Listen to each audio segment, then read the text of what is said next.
Hi everyone, welcome to my channel Mrit Trishna. Friends, आज मैं आपके सामने एक ऐसी जानकारी लेके आई हूँ जिसका नाम है योगिनी दशा। तो फ्रेंड्स, योगिनी दशा के बारे में आपने अभी तक नहीं सुना होगा, और नहीं सुना तो सुनिए योगिनी दशा क्या होती हैं। हमारे ज्योतिष शास्त्र में 3 प्रकार की दशाएं होती हैं। वो इस प्रकार हैं। पहली दशा जो होती है वो विषोत्तरी दशा होती है, और दूसरी दशा जो होती है वो अष्टोत्तरी दशा होती है, और जो तीसरी दशा होती है वो योगिनी दशा होती है। विषोत्तरी दशा 120 साल की होती है, और अष्टोत्तरी दशा 108 साल की होती है, तथा योगिनी दशा 36 साल की होती है। तो जो इसके सामने अंतर चलता है दशाओं का, जैसे कि ये दशाएं बहुत लंबी चलती हैं। जैसे कि गुरु की दशा जो होती है 16 साल की होती है, और बुध की दशा 17 साल की होती है, और शनि की दशा 19 साल की राहु की दशा 18 साल की होती है, शनि की दशा 19 साल की होती है, तथा शुक्र की दशा 20 साल की होती है। जब ये लंबी चलती हैं तो इसके अंदर जो दशाएं चलती हैं वो भी लंबे समय तक चलती हैं। जैसे कि 3 साल तक जो चलती है वो शुक्र की दशा चलती है, और 3.25 साल तक शनि की दशा चलती है। इस प्रकार लंबी ये जो विषोत्तरी दशा होती है इसमें महादशा भी लंबी होती है, और अंतरदशा भी लंबी चलती है। तो लघु पराशर ने देखा कि जब हम इतनी लंबी दशाओं का प्रेडिक्शन करते हैं तो फलादेश होने में हमें बहुत ही कठिनाई का सामना करना पड़ता है। तो उन्होंने एक इस प्रकार का प्रेडिक्शन किया, और ऐसी एक दशा का निर्माण किया कि लोगों को प्रेडिक्शन करने में कोई परेशानी ना हो, जिसका नाम था योगिनी दशा। योगिनी दशा जो है वो 36 साल की होती है, और इसमें जो अंदर की दशाएं चलती हैं वो भी 15 दिन 10 दिन इस तरह से छोटी छोटी दशाएं इसके अंदर चलती हैं।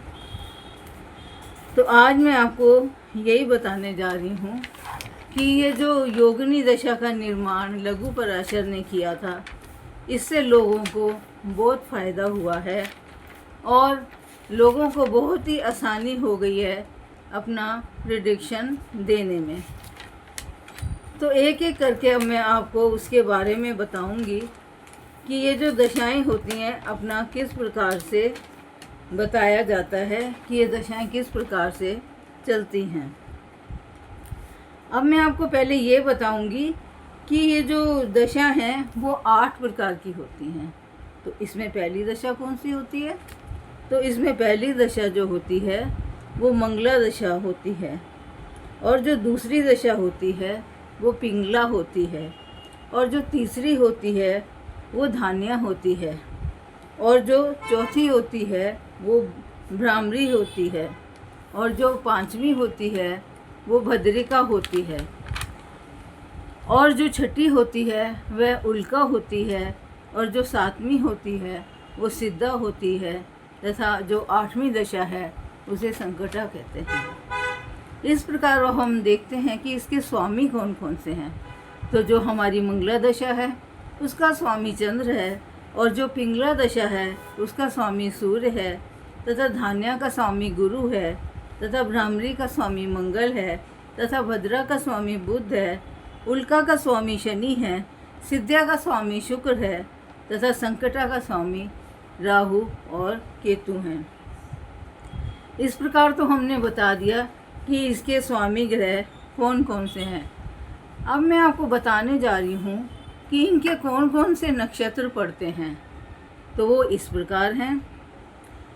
जब व्यक्ति का जन्म आद्रा, चित्रा, श्रवण नक्षत्र में होता है तो मंगला दशा में उसका जन्म माना जाता है, और जब व्यक्ति का जन्म पुनर्वसु, स्वाति, धनिष्ठा में होता है तो वो उसका जो जन्म है वो पिंगला दशा में माना जाता है। और जब हम देखते हैं कि व्यक्ति का जन्म धान्या में हुआ है तो उसके नक्षत्र कौन कौन से हैं? उसके नक्षत्र हैं पुष्य, विशाखा, अभिजीत, और इस प्रकार ये इनके नक्षत्र होते हैं। और जब हम देखते हैं कि अश्विनी, अश्लेषा, अनुराधा, पूर्वा भाद्रपद में जब जन्म होता है तो उसका जो है स्वामी वो होती है भ्रामरी दशा, कि भ्रामरी के अंतर्गत इनका जन्म होता है। धान्य के अंतर्गत इनका जन्म होता है। और चौथी होती है भ्रामरी। अश्विनी, अश्लेषा, अनुराधा, पूर्वा भाद्रपद, जब ये नक्षत्र हैं, जब आदमी का जन्म होता है तो वो भ्रामरी दशा के अंतर्गत होता है। अब मैं आपको बताऊंगी कि जो भरणी, मघा और ज्येष्ठा नक्षत्र में जब जन्म होता है तो वो कौन सी दशा होती है? वो दशा होती है भद्रिका दशा। अब मैं आपको बता रही हूँ कि जब कृतिका, पूर्वा फाल्गुनी, मूल, रेवती में जन्म होता है तो कौन सी दशा होती है? तो वो दशा होती है उल्का। अब मैं आपको बताने जा रही हूँ कि रोहिणी नक्षत्र, उत्तरा फाल्गुनी नक्षत्र, पूर्वाषाढ़ा नक्षत्र में जिनका जन्म होता है तो कौन सी दशा होती है? तो वो होती है सिद्धा दशा। अब मैं आपको बताने जा रही हूँ कि सिद्धा के बाद मृगशिरा, हस्त और उत्तराषाढ़ा में जिनका जन्म होता है तो वो कौन सी दशा होती है? उस समय दशा चल रही होती है संकटा की। इस प्रकार ये थे इनके नक्षत्र, और ये थे मंगला, पिंगला सब, कि इनके अंतर्गत जन्म होता है बच्चे का। अब ये कितने वर्षों की होती है? तो मंगला दशा जो होती है वो 1 वर्ष की होती है, पिंगला दशा जो होती है वो 2 वर्ष की होती है, धान्य दशा 3 वर्ष की होती है, भ्रामरी दशा 4 वर्ष की होती है, भद्रिका 5 वर्ष की होती है, उल्का 6 वर्ष की होती है, और सिद्धा 7 वर्ष की होती है, और संकटा 8 वर्ष की होती है। अब मैं आपको बताने जा रही हूँ कि ये जो 8 प्रकार की हैं दशाएं, इसमें कैसी होती हैं, व्यक्ति के जीवन पर क्या प्रभाव पड़ता है। जब मंगला दशा आती है तो व्यक्ति के जीवन में सुखों की बहार आ जाती है। व्यक्ति बहुत खुशी का अनुभव करता है। उसके सारे काम धीरे धीरे जो नहीं हो रहे थे वो पूरे होने लगते हैं। उसको खुशी का माहौल हर तरफ दिखाई देता है। रिश्तेदारों के साथ भी उसका बहुत ही प्यार मोहब्बत रहता है।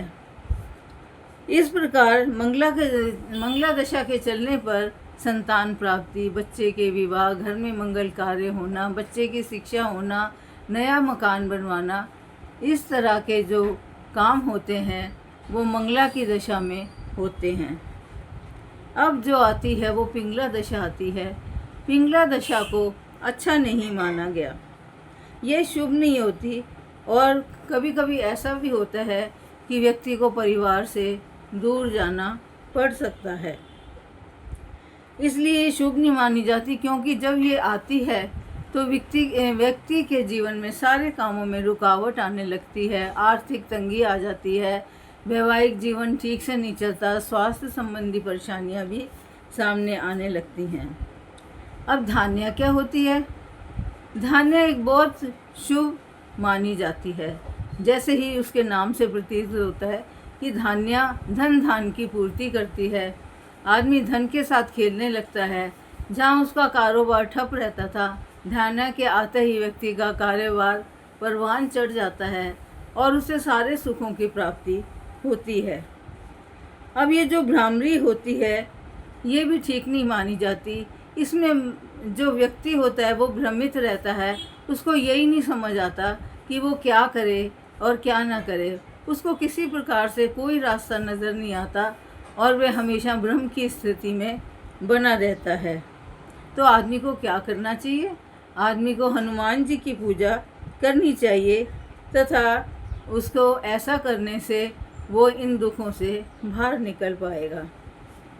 अब भद्रिका जो होती है, जो दशा भद्रिका होती है, कल्याण करने वाली होती है और ये काफ़ी अच्छी मानी गई है। इसके आते ही आदमी को खुशियाँ देखने को मिल जाती हैं और जहाँ वो बहुत ही आलसी और सुस्त रहता था, भद्रिका के आते ही वह उसके घर में भी खुशी का माहौल छा जाता है। और ये इतनी कल्याण करने वाली होती है कि जितनी हम भगवान की पूजा करते हैं उतनी ही हम आगे आगे बढ़ते जाते हैं। अब आगे उल्का दशा। उल्का दिशा भी अच्छी नहीं मानी गई है। इसका संबंध आग से होता है और इससे दुर्घटनाएं भी होती हैं तथा घरों में आग भी लग जाती है। इस तरह की समस्याएं सामने आने लगती हैं। अब मैं आपको बता रही हूँ कि सिद्धा क्या होती है।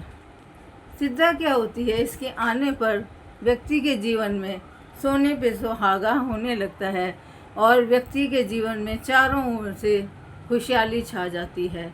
आदमी बहुत खुश रहता है और उसके रास्ते आगे से आगे खुलने लग जाते हैं। अब मैं आपको बता रही हूँ संकटा। संकटा दशा को भी अच्छा नहीं माना जाता।